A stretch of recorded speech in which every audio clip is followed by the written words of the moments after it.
En la antesala de su final definitivo, los hombres que contemplan el abismo de su propia extinción raramente buscan el consuelo de la oración o la misericordia divina. Lo que buscan, en cambio, es dejar constancia, dejar una huella, dejar una advertencia. Y eso fue exactamente lo que hizo aquel hombre aquella noche. Cuando tomó un dispositivo de comunicación, activó la función de difusión y comenzó a hablar con una voz que no temblaba, que no suplicaba, que no pedía clemencia a nadie. Atención, y les dijo a los suyos: escúchenme bien, la misión que emprendemos esta noche es la última que haremos juntos, y al que me falle, que el destino le condene, porque él ya conocía su temperamento, porque en su mundo no había espacio para los cobardes, ni para los que se doblegan ante la presión. Ese funcionario que lo perseguía, ese alto cargo que había ordenado su captura, que viniera por él, que se atreviera, el esquema Z ya estaba activado. Sus hombres ya sabían de qué se trataba. A él no lo doblarían, a él no lo tomarían con vida. Esa grabación duró 47 segundos. 47 segundos que redefinieron para siempre el curso del crimen organizado en México, imprimiendo una marca indeleble en el entramado clandestino de la nación, una cicatriz que el tiempo no ha logrado borrar y que probablemente nunca borrará del todo. Existen noches que México no olvida, fechas que permanecen grabadas en la memoria colectiva de la nación como heridas que el tiempo cicatriza pero nunca sana por completo. El 2 de octubre de 1968 es una de esas noches sombrías, un hito de represión y dolor que marcó a generaciones enteras. El 19 de septiembre de 1985 es otra. Una fecha sellada por la tragedia y la solidaridad espontánea de un pueblo que se levantó entre los escombros. Y aquella noche en las serranías de Jalisco se está inscribiendo como una más en esa lista que México preferiría no tener que seguir elaborando. Pero a diferencia de aquellas otras veladas históricas, esta posee un elemento singular que las demás no tuvieron. Esta noche cuenta con una banda sonora particular, con una grabación, con la voz de un hombre que anticipó con una precisión perturbadora lo que estaba a punto de ocurrir y que eligió registrar sus últimas instrucciones antes de que el cerco se cerrara sobre él de manera irrevocable. Un hombre que habló sabiendo que quizás nadie volvería a escucharlo en persona, pero que sus palabras resonarían mucho más allá de aquellas montañas. Aquel individuo era el fundador y cabecilla supremo del cártel Jalisco Nueva Generación, una organización criminal que en menos de 2 décadas transitó de ser una ramificación secundaria desprendida de estructuras previas a erigirse como la facción delictiva más formidable, más brutal y con mayor expansión territorial en toda América Latina. Un hombre con una recompensa de varios millones de dólares sobre su cabeza. Un individuo que eludió durante más de 20 años a la DEA, al FBI, a la Interpol, a la Marina Mexicana, al Ejército, a la Guardia Nacional y a todos los organismos de inteligencia que en algún momento lo incluyeron en sus listados de objetivos prioritarios. Un hombre al que nadie pudo doblegar hasta aquella fatídica noche en las serranías jaliscienses, convirtiéndose en una leyenda viviente de la evasión y la clandestinidad, en un fantasma que se movía entre las sombras del Estado con una habilidad que desconcertaban a los mejores analistas de seguridad del continente americano y que alimentaba su propio mito con cada año que pasaba sin ser capturado. Para ponderar la verdadera trascendencia de aquella grabación, primero es imperativo comprender el escenario donde todo ocurrió. La localidad serrana donde se desarrollaron los hechos se ubica en el sur del estado de Jalisco, a poco más de 100 kilómetros de la capital jalisciense. Si en alguna ocasión han tenido la oportunidad de observar imágenes de ese paraje, la primera impresión es la de un rincón idílico extraído directamente de una estampa bucólica de turismo rural. Vías adoquinadas de un matiz gris oscuro que serpentean por las laderas de una sierra cubierta de pinos frondosos. Casas con fachadas encaladas y techos de teja roja que se funden armoniosamente con el paisaje circundante. Una plaza central dominada por una edificación eclesiástica que data de varios siglos atrás.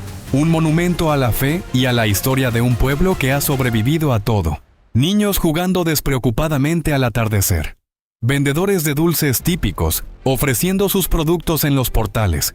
Una comunidad de miles de residentes que vivían su existencia apacible. sin sospechar que en algún punto de esa sierra que los abrazaba, oculto entre la vegetación densa y los caminos que no figuran en ningún mapa oficial, operaba el cuartel general del hombre más buscado de México, un secreto guardado por la propia orografía y por la complicidad silente de quienes sabían y callaban. La elección de ese refugio serrano como bastión no fue una decisión fortuita ni improvisada, sino una estrategia meticulosamente planificada durante meses, quizás años.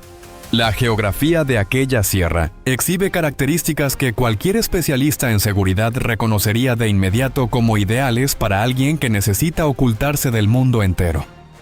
El acceso es restringido por carretera, lo que dificulta las incursiones rápidas y permite detectar con antelación cualquier movimiento sospechoso en los caminos de entrada.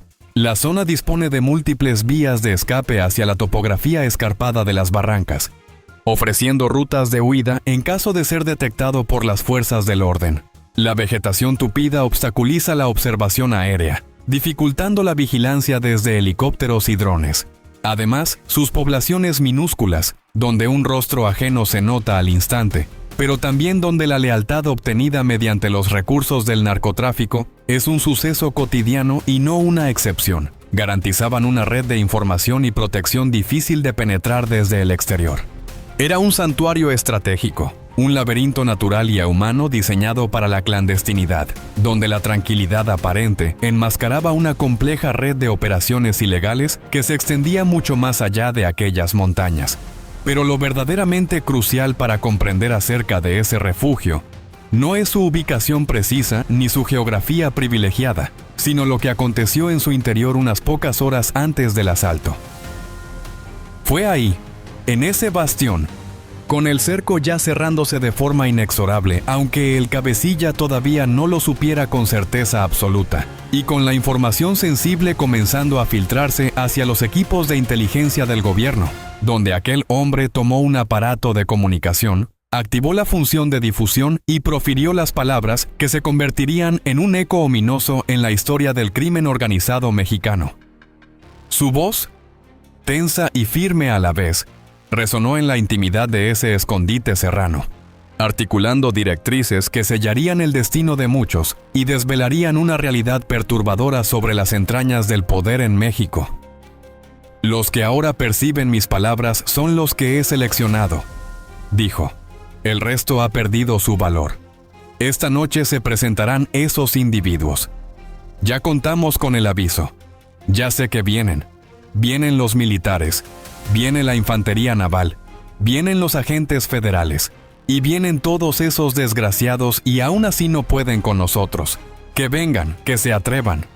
El que desee desertar ahora mismo, que lo haga. Pero el que lo haga, que el destino le condene. Ya conoce las consecuencias.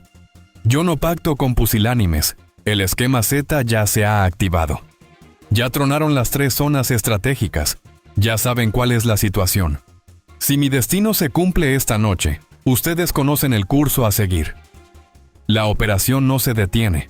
La operación nunca se detiene jamás, y ese funcionario que me persigue me la adeuda y se la haré efectiva. Eso se lo juro por la memoria de mi progenitora. Presten particular atención a cada una de esas palabras, porque cada vocablo posee una relevancia capital que va mucho más allá de la retórica de un hombre acorralado.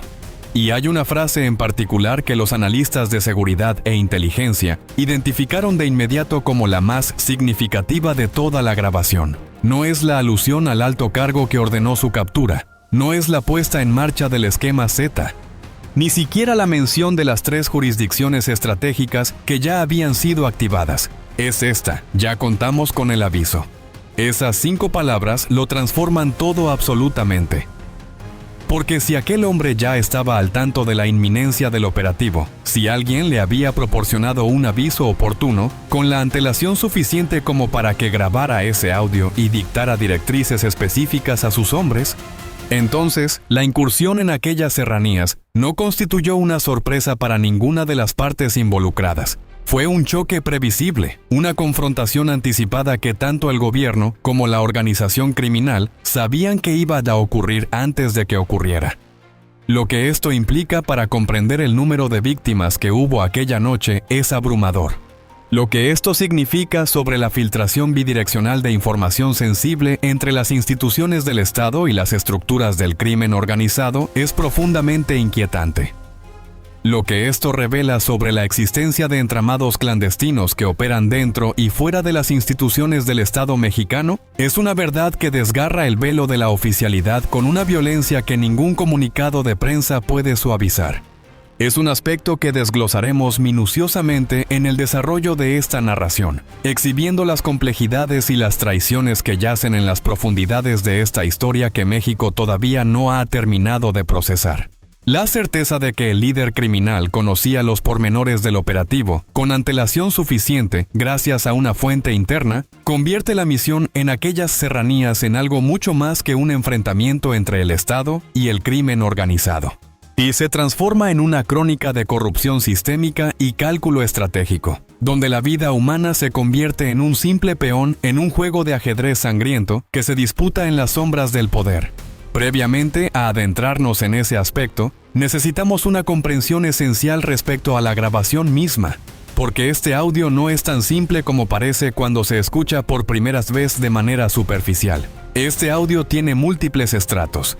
Tiene un lenguaje cifrado que solo los iniciados pueden descifrar en su totalidad. Los especialistas en la esfera de la inteligencia criminal, que han trabajado con comunicaciones interceptadas de grupos del crimen organizado en México y en América Latina, señalan que los líderes de estas organizaciones nunca emplean una dicción explícita cuando saben que pueden estar siendo escuchados por oídos ajenos. En su lugar desarrollan idiosincrásicos códigos lingüísticos, referencias que solo tienen sentido para quienes están dentro de la estructura, palabras que en apariencia significan una cosa, pero que en el contexto del grupo significan otra completamente distinta. Un argot hermético que protege sus verdaderas intenciones de cualquier análisis externo. El esquema Z, por ejemplo, no aparece en ningún compendio de terminología de seguridad nacional oficial.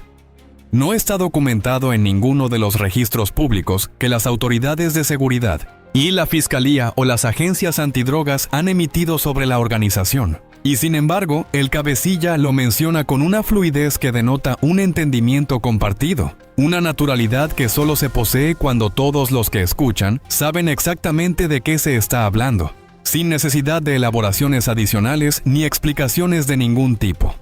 Los analistas que han estudiado la estructura operativa del cártel Jalisco Nueva Generación sugieren al menos 3 posibles lecturas para ese término enigmático. Cada una de ellas ofrece una ventana a la complejidad de la mente criminal y a la sofisticación de la organización que el líder había construido durante más de 2 décadas de operaciones clandestinas en territorio mexicano y más allá de sus fronteras. La primera interpretación, la más evidente e inmediata, es la de un protocolo de defensa bélica, una directriz prefijada que indica a las secciones operativas de la organización en la zona que deben asumir posiciones de combate, fortificar los puntos de entrada al bastión y prepararse para una confrontación de elevado calibre. Bajo esta lectura, el esquema Z es una orden perentoria de salvaguardar el dominio a ultranza, sin importar las bajas o los recursos que deban emplearse para lograrlo.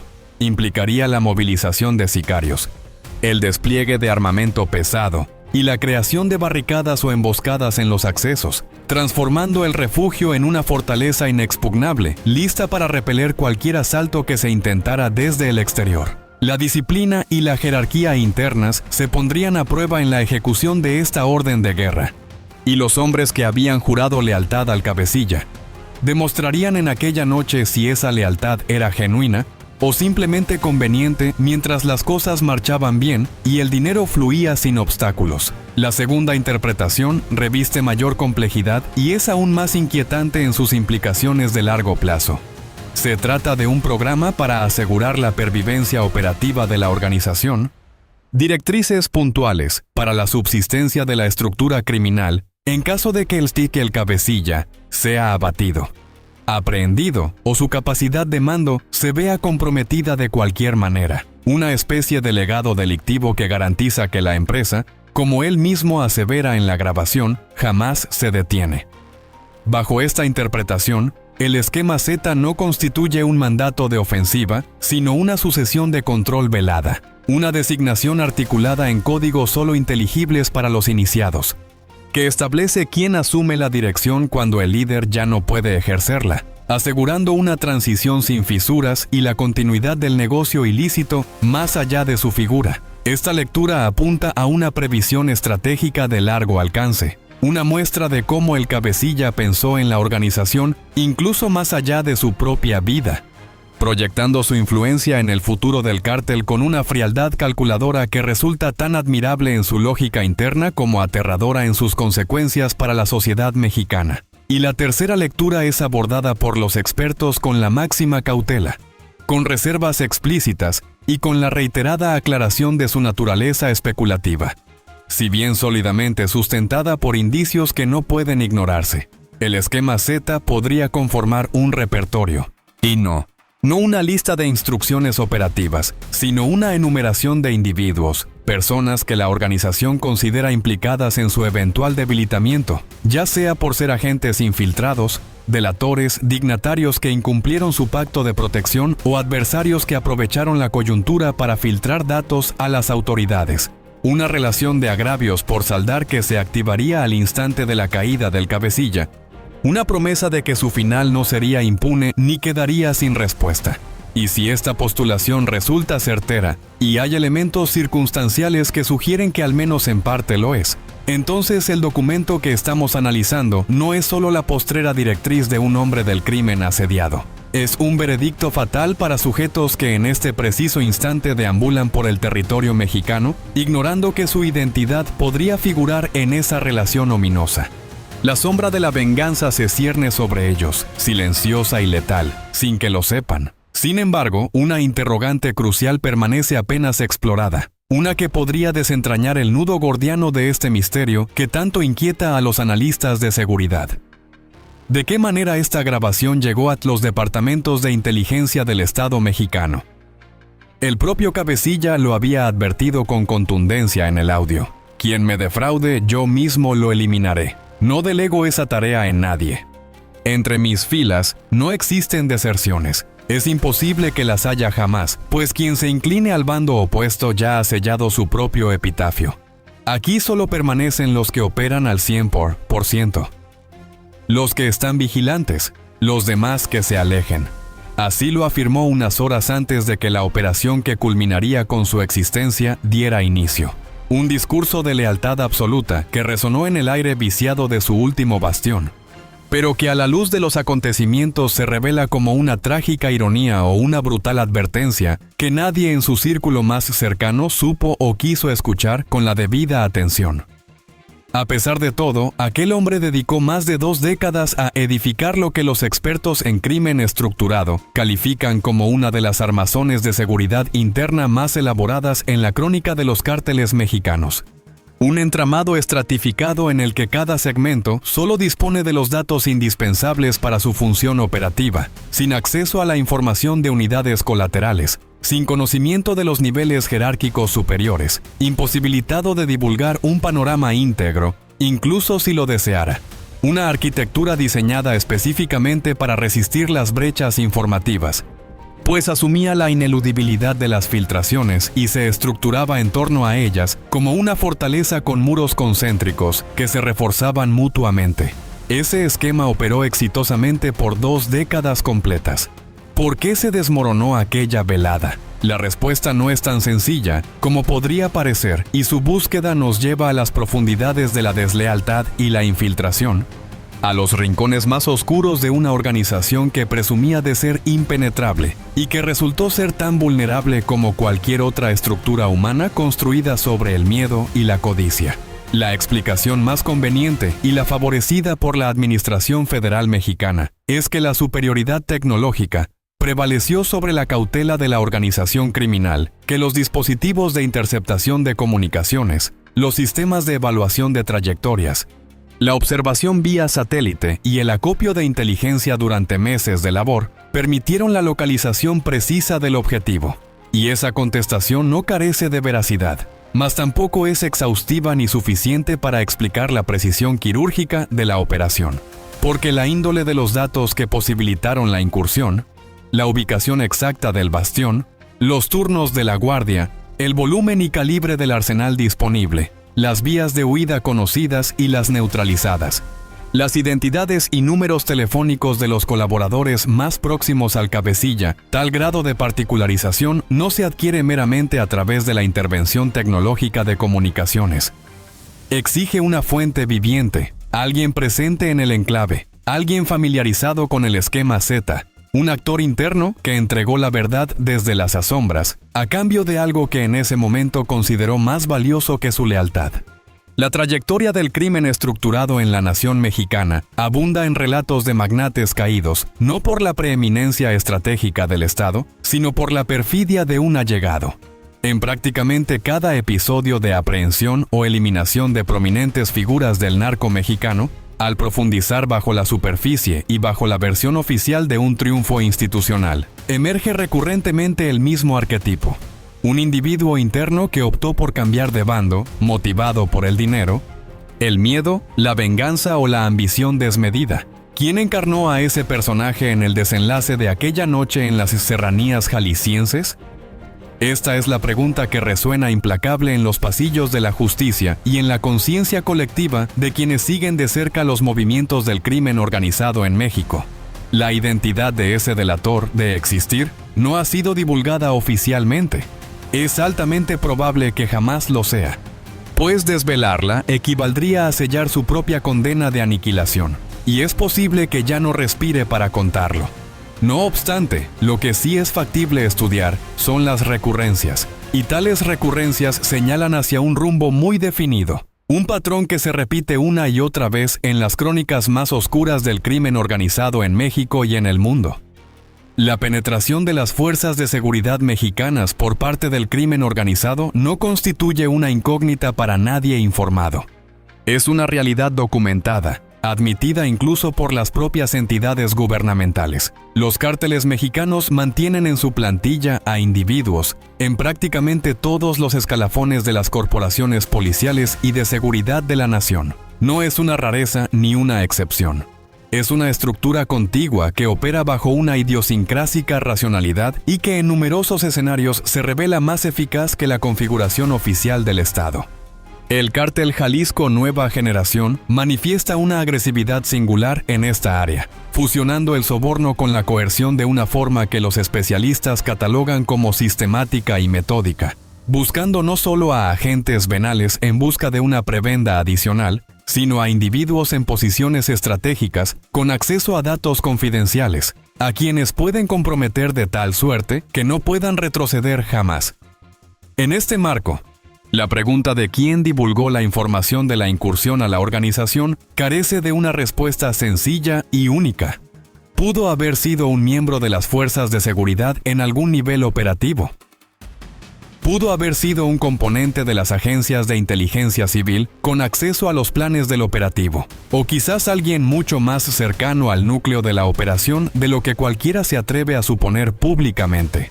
Un fantasma en el engranaje del Estado, invisible para los controles internos, perfectamente integrado en la estructura institucional, mientras servía simultáneamente a dos amos con intereses diametralmente opuestos.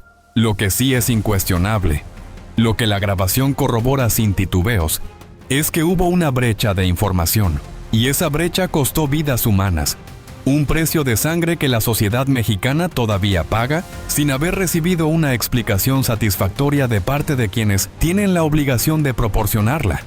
Ahora bien, en este estadio del análisis existe una facultad que la tecnología actual nos brinda, y que habría resultado irrealizable hace apenas unos pocos años.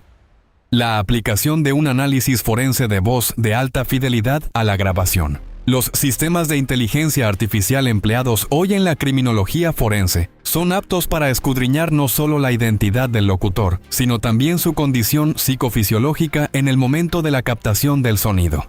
La frecuencia fundamental de la tesitura vocal, las microfluctuaciones en la musculatura laríngea, los esquemas de respiración, la cadencia de articulación, la duración de las pausas. Todos estos componentes se conjugan para configurar un perfil del estado emocional y cognitivo del hablante, con una exactitud que los poligrafistas más expertos reconocen como superior a la del detector de mentiras convencional. Esta ciencia de vanguardia nos permite ir más allá de las palabras, adentrándonos en el estado mental de quien las profirió, revelando verdades ocultas en la voz misma que ningún análisis superficial podría detectar. Lo que ese análisis desveló acerca de la grabación fue parcialmente predecible y en parte asombroso para quienes lo realizaron. La sección predecible. El grado de tensión fisiológica en la voz del cabecilla durante la mayor parte de la grabación es moderado, no nulo, porque nadie registra sus últimas directrices antes de un enfrentamiento armado, sin experimentar cierto nivel de activación, pero bajo dadas las circunstancias extremas en que se encontraba. Esto es consistente con alguien que está adhiriéndose a un libreto mental previamente ensayado, no improvisando una despedida desesperada. La parte sorprendente. En un pasaje específico, el instante preciso en que pronuncia las palabras relativas a su posible caída aquella noche, el sistema detecta una microvariación en la frecuencia fundamental de la voz que el algoritmo categoriza como indicio de duda. No temor, no resignación, sino duda. Como si en ese momento exacto hubiera proferido algo que no estaba completamente seguro de creer. Un atisbo de vulnerabilidad en el discurso de un líder que se presentaba ante los suyos como indestructible. ¿Qué implica esto? Los peritos forenses sugieren dos vertientes interpretativas. La primera, que el cabecilla era consciente de la gravedad de su coyuntura, que su vida pendía de un hilo, pero no había asimilado por completo que aquella noche en particular sería la última.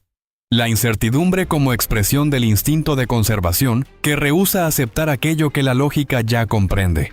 Una última resistencia psicológica ante el destino inevitable que se acercaba por los caminos de aquella sierra. La segunda, más hipotética pero igualmente plausible, que una porción de la grabación fue concebida con una finalidad distinta a la que ostenta en apariencia, que no todo lo que percibimos es una comunicación interna dirigida a sus hombres, sino también, de forma intencionada o no, un mensaje para el exterior, una postrera proclama pública de un individuo que en algún estrato de su conciencia sabía que esa grabación habría de circular y que quería dejar una huella, un legado.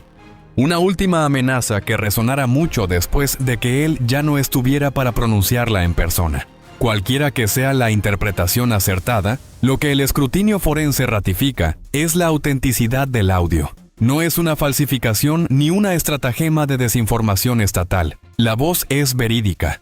Las palabras son legítimas y las repercusiones son tangibles e ineludibles para todos los actores involucrados en esta historia que todavía no ha terminado de escribirse. Pero antes de proseguir con los eventos subsiguientes al desenlace de aquella noche, urge detenernos en un aspecto que los estudios estratégicos y geopolíticos de este suceso tienden a obviar con una ligereza que resulta moralmente inaceptable. Debemos referirnos a quienes perecieron aquella noche, no al cabecilla, sino a los otros, a aquellos que no tenían recompensas multimillonarias por su captura, ni haberes en jurisdicciones fiscales privilegiadas, y ni figuraban en las crónicas del narcotráfico, a quienes en aquella velada solo portaban un atuendo reglamentario, un arma y la instrucción de avanzar hacia un punto donde la grabación ya había establecido una retaguardia inexpugnable, con horas de anticipación. El informe oficial aludió a víctimas entre las fuerzas de seguridad. El gobierno empleó el vocablo exitosa para calificar la incursión. Exitosa. Cuando una operación culmina con efectivos de las fuerzas de seguridad mexicanas caídos en confrontación, la expresión exitosa adquiere un regusto amargo que ninguna comparecencia ante la prensa logra ocultar por completo. Individuos, núcleos familiares, trayectorias vitales que la administración sintetizó en un comunicado de 2 apartados y que los órganos de prensa cubrieron por una jornada antes de transitar hasta la próxima noticia, dejando tras de sí un vacío inmenso y preguntas sin respuesta. Un silencio ensordecedor para los deudos que todavía esperan una explicación que nadie parece dispuesto a darles. Lo que la grabación nos faculta a comprender respecto a esas pérdidas humanas es una cuestión que las autoridades no han dilucidado y que los parientes de los fallecidos merecen conocer con absoluta claridad y sin eufemismos de ningún tipo. La organización criminal ya estaba prevenida de la llegada de las fuerzas del Estado. Contaban con la información privilegiada. Tal como lo aseveró el propio Cabecilla en la grabación con una claridad que no admite interpretaciones alternativas, disponían de un lapso considerable para disponer sus emplazamientos, para distribuir el arsenal, para obstruir los trayectos de ingreso y egreso, para transformar aquel bastión en una celada con múltiples puntos de fuego dirigidos hacia los accesos por donde entrarían los efectivos del Estado. Un informante que participó en la incursión, cuya filiación no puede ser revelada por motivos de seguridad, relató los sucesos a medios de investigación autónomos de la siguiente manera. No era un arresto, era una confrontación anticipada. Ellos sabían por dónde íbamos a irrumpir. Habían apostado a sus hombres precisamente en los ángulos estratégicos. Eso no se ejecuta sin planificación. No se improvisa. Fue la resultante del esquema Z activado. Fue la materialización de las directrices que percibimos en el audio. Fue la implicación directa de que algún actor dentro o cercano al aparato gubernamental filtró los detalles de la incursión a la organización con la antelación suficiente para que el Cabecilla grabara ese audio y sus hombres adoptaran sus posiciones de combate. Y esto nos conduce a la interrogante que ninguna autoridad gubernamental desea contestar con la franqueza que la situación exige. Si el Cabecilla poseía el aviso confidencial, ¿quién se lo proporcionó?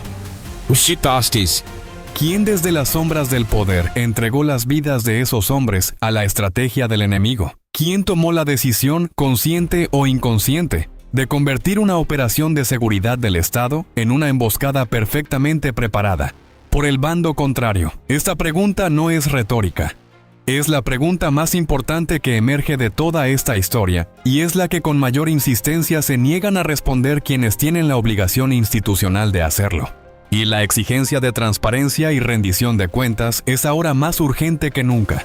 No solo para honrar la memoria de quienes cayeron aquella noche, sino para garantizar que la misma tragedia no se repita en la próxima operación, y en la siguiente, y en todas las que vendrán después, mientras la brecha de información permanezca abierta y sin sellar. En el seno de cualquier entramado delictivo de la envergadura del cártel Jalisco Nueva Generación, la transferencia del mando representa la cuestión de mayor riesgo, más crítica que las incursiones policiales, más que los conflictos intercártel, incluso más que la aprehensión del Cabecilla, porque al caer el líder, todos aquellos que aguardaban su oportunidad para ascender se movilizan simultáneamente como depredadores, olfateando la debilidad de una presa herida. Y en un universo donde las promociones se pactan con proyectiles y deslealtades, la pugna por el solio vacante puede desencadenar una espiral de violencia en cuestión de semanas que supera la generada por el Estado en años de operaciones combinadas.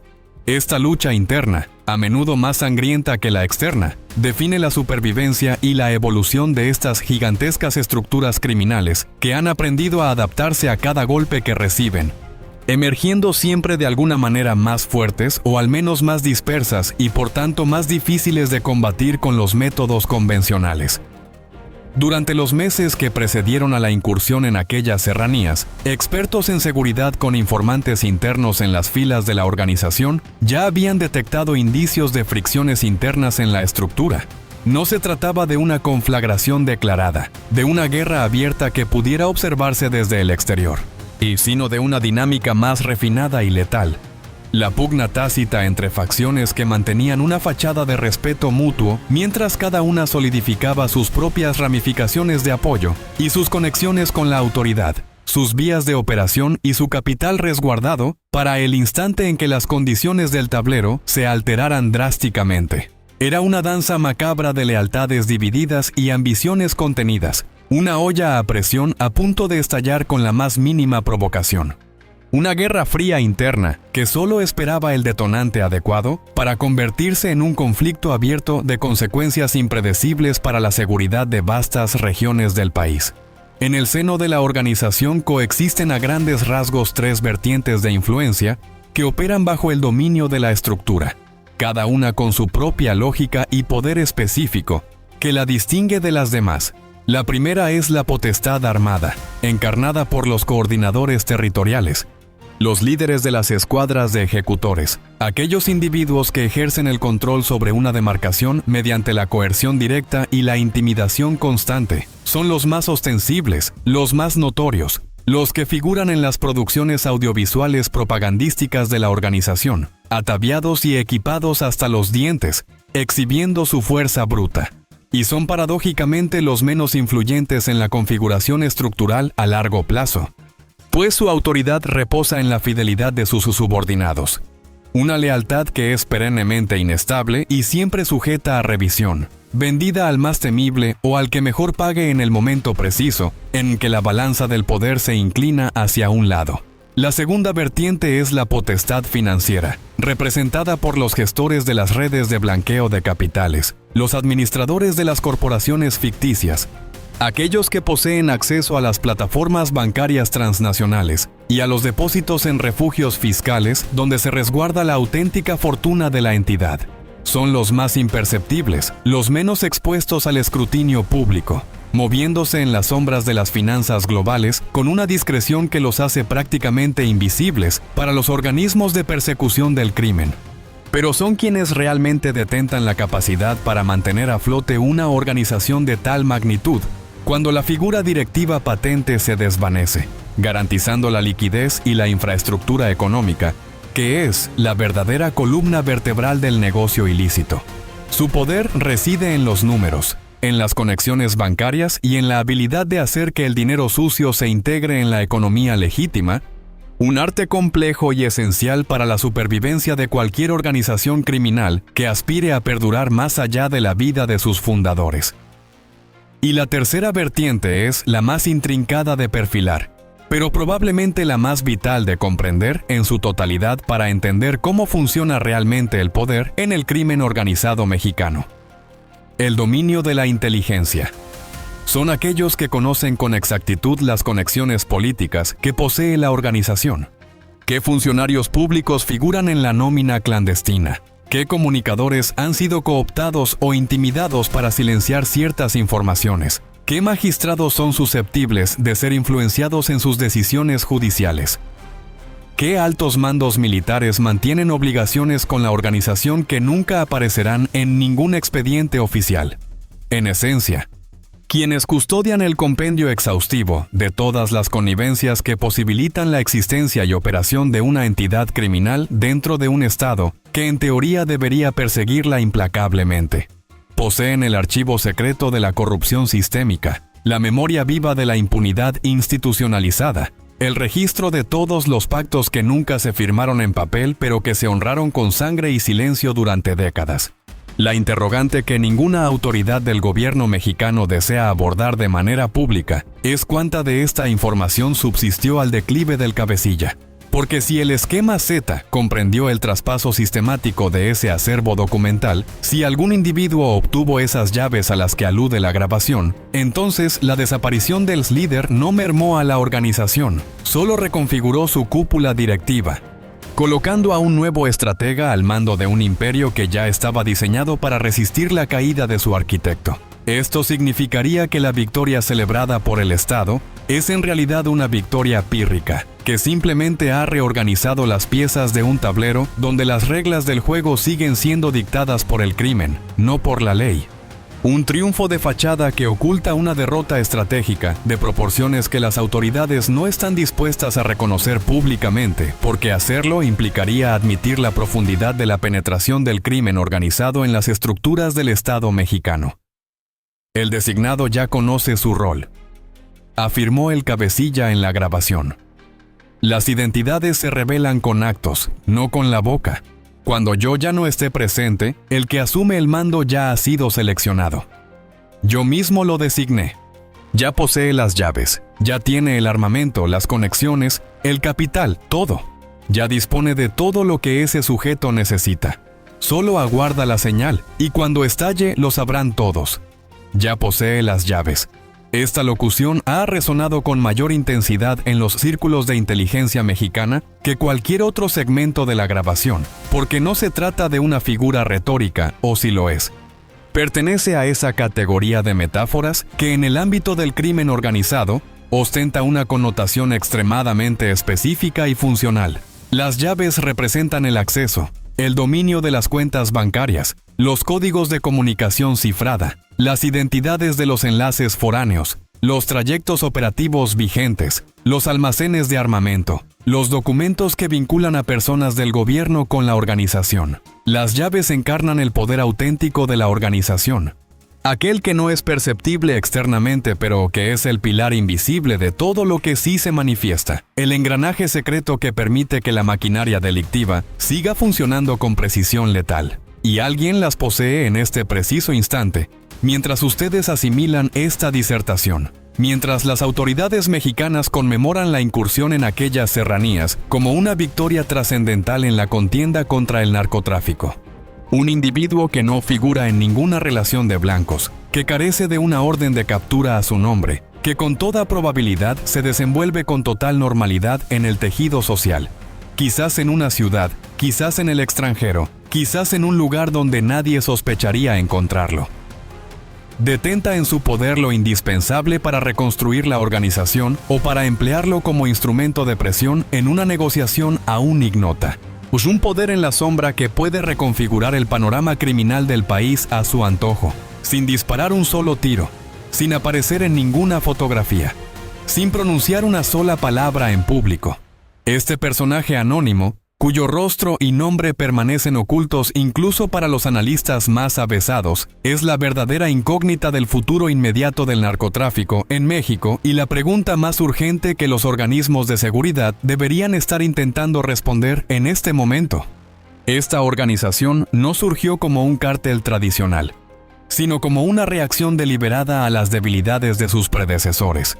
Corría el año 2010 y México experimentaba el cénit de la confrontación entre las grandes organizaciones criminales, una guerra sin cuartel que había transformado entidades enteras en focos de conflicto y que había dejado una vacante de poder en Jalisco disputada por diversas agrupaciones de menor envergadura. En ese escenario caótico, el futuro cabecilla, quien hasta ese momento había operado como un eslabón más en la cadena de una organización mayor, tomó una determinación que alteraría el panorama criminal de México para siempre. Optó por no intentar colmar ese vacío con violencia bruta y sin estrategia, sino por construir algo distinto, algo más resistente, más ambicioso, un modelo de negocio criminal que superaría a sus predecesores en sofisticación, en alcance y en capacidad de adaptación a los golpes que inevitablemente recibiría del Estado y de sus rivales. Desde sus albores, la organización se diferenció por una aptitud organizativa que sus oponentes no poseían, una visión empresarial aplicada al mundo delictivo, con una coherencia y una disciplina que resultaban desconcertantes para quienes estaban acostumbrados a la lógica caótica de los cárteles tradicionales. Y no se trataba meramente de una cuadrilla de sicarios con un líder carismático. Era más bien un entramado corporativo con secciones especializadas y bien diferenciadas. Una división operativa dedicada al narcotráfico y a la extorsión. Una vertiente financiera para la legitimación de capitales y la inversión en negocios fachada que operaban con aparente normalidad en la economía formal. Una faceta política de infiltración institucional y cooptación de autoridades en todos los niveles de gobierno. Una arista mediática para la difusión propagandística y la intimidación pública. Y un brazo militar que en pocos años devino en la fuerza de combate irregular, más provista y adiestrada que México había presenciado fuera de sus ejércitos regulares, capaz de enfrentarse con éxito a las fuerzas del Estado en múltiples ocasiones. Tal arquitectura no fue concebida únicamente por el cabecilla, sino con la colaboración de individuos que aún permanecen en la estructura. Piezas clave de un rompecabezas mortal que el Estado mexicano todavía no ha logrado desmantelar en su totalidad. Y esto es precisamente lo que confiere validez a la afirmación de la grabación. La organización, en efecto, no es un solo individuo. Es una compleja y ramificada corporación del crimen con múltiples cabezas y tentáculos que se extienden por todo el territorio nacional e internacional, diseñada específicamente para sobrevivir a la pérdida de cualquiera de sus componentes, incluso del más importante. Una hidra que regenera sus cabezas con una velocidad que desafía la capacidad de respuesta del Estado, alimentada por las mismas condiciones estructurales que le dieron origen y que nadie ha resuelto de manera genuina y profunda. En la configuración actual de la organización existen al menos 3 facciones, con la capacidad efectiva de asumir el relevo del cabecilla caído. La primera es la facción de los veteranos, aquellos individuos que acompañaron al fundador desde sus inicios, desde los tiempos en que la organización era aún una ramificación modesta y no el coloso en que se convirtió. Son quienes poseen la mayor legitimidad histórica dentro de la estructura, sustentada en años de lealtad y sangre derramada, pero también son los más vulnerables a la persecución estatal, pues acumulan décadas figurando en los archivos de inteligencia. Sus rostros y nombres ya son conocidos por las autoridades, lo que los convierte en blancos de alto valor y alto riesgo, en objetivos que los organismos de seguridad pueden identificar y perseguir con relativa facilidad comparados con los actores más ocultos de la organización. La segunda es la facción de los operadores financieros, aquellos que gestionan el flujo monetario genuino, las inversiones en entidades comerciales lícitas, los nexos transnacionales con distribuidores en el viejo continente, Asia y Norteamérica. Y son quienes tienen la potestad de sostener la organización económicamente, incluso bajo la presión del componente armado, gracias a su habilidad para mover y blanquear capitales a escala global. Y son los que más se beneficiarían de un relevo estructurado, dado que su influencia no emana de la violencia directa, sino de la continuidad empresarial y la estabilidad económica de la organización, buscando preservar los vastos beneficios generados por el tráfico de drogas y otras actividades ilícitas que se han diversificado enormemente en los últimos años, abarcando desde el tráfico de personas hasta la extorsión de empresas transnacionales que operan en territorio mexicano. Y la tercera facción es la más compleja de perfilar y la más arriesgada de subestimar para quienes tienen la responsabilidad de combatirla. Son los que el cabecilla jamás mencionó en público, los que operan en un grado de invisibilidad que ni siquiera los analistas más avesados pueden describir con nitidez, los que aguardaron con una templanza que solo cobra significado si desde un principio supieron que su instante llegaría. Es concebible que entre estas tres facciones se encuentra el individuo que custodia las llaves a las que se refiere la grabación. No es meramente posible, es prácticamente una certidumbre. Una sombra calculadora que ha estado esperando su momento para emerger y reclamar el trono, habiendo aprendido las lecciones de sus predecesores y preparado su ascenso con una paciencia letal que los organismos de seguridad del Estado todavía no han logrado detectar ni anticipar. La historia contemporánea del crimen organizado en México ofrece abundantes ejemplos de lo que acontece cuando una macroorganización pierde a su cabeza sin un relevo planificado y ordenado. Las consecuencias son invariablemente devastadoras para la seguridad pública de las regiones afectadas. Diversas organizaciones criminales que en su momento parecían monolíticas e indestructibles se desintegraron en múltiples facciones distintas tras la caída de sus líderes. Y esa fragmentación propició oleadas de violencia que se extendieron por largos periodos, transformando entidades enteras en escenarios de guerra entre grupos que antes compartían una misma bandera y que de repente se convirtieron en enemigos mortales dispuestos a todo por el control de los territorios y las rutas que antes compartían bajo una dirección unificada. El cártel Jalisco Nueva Generación supera en magnitud a cualquiera de esos precedentes y su eventual fragmentación conlleva un peligro proporcionalmente mayor. Una tormenta perfecta de violencia incontrolable que amenaza con arrastrar a regiones enteras del país hacia un abismo de caos del que sería extraordinariamente difícil salir. Ahora con el cabecilla desplazado del escenario, con el sitial de la organización vacante por primera vez en su trayectoria, México se enfrenta a una situación que los especialistas en seguridad han advertido durante años como el más crítico de los escenarios imaginables. No la presencia de una organización formidable con un dirigente manifiesto, sino la pulverización de esa entidad criminal sin una dirección definida y estable. Los expertos en seguridad con profundo conocimiento de la región alertan que las entidades federativas, con mayor presencia de la organización y sus agrupaciones afines o antagónicas, son las que enfrentarán el mayor incremento en la violencia durante el periodo de transición. Todas ellas inmersas en un proceso dinámico de renegociación de dominios y trayectos tras el vacío de hegemonía que propició el declive del fundador. Un caldo de cultivo para la intensificación de los conflictos que ninguna estrategia de seguridad pública ha logrado anticipar con la suficiente antelación para mitigar sus efectos sobre la población civil. El gobierno mexicano es consciente de esta situación. Los organismos de seguridad transnacionales que brindan asesoría también lo saben. La cuestión reside en si existe una genuina voluntad política para proceder con base en esa información antes de que la problemática alcance un extremo irreversible, un punto de no retorno donde la violencia descontrolada se adueñe por completo de vastas regiones del país. La grabación que hemos diseccionado hoy no es meramente un vestigio histórico, es una advertencia vigente. Un mensaje codificado para aquellos que estén dispuestos a escucharlo con la atención y la seriedad que merece. Y la primera interrogante que cualquier ciudadano mexicano debería plantear a sus mandatarios es elemental. ¿Qué gestión se le dio a la información contenida en esa grabación? ¿Fue procesada? ¿Se tomaron medidas al respecto?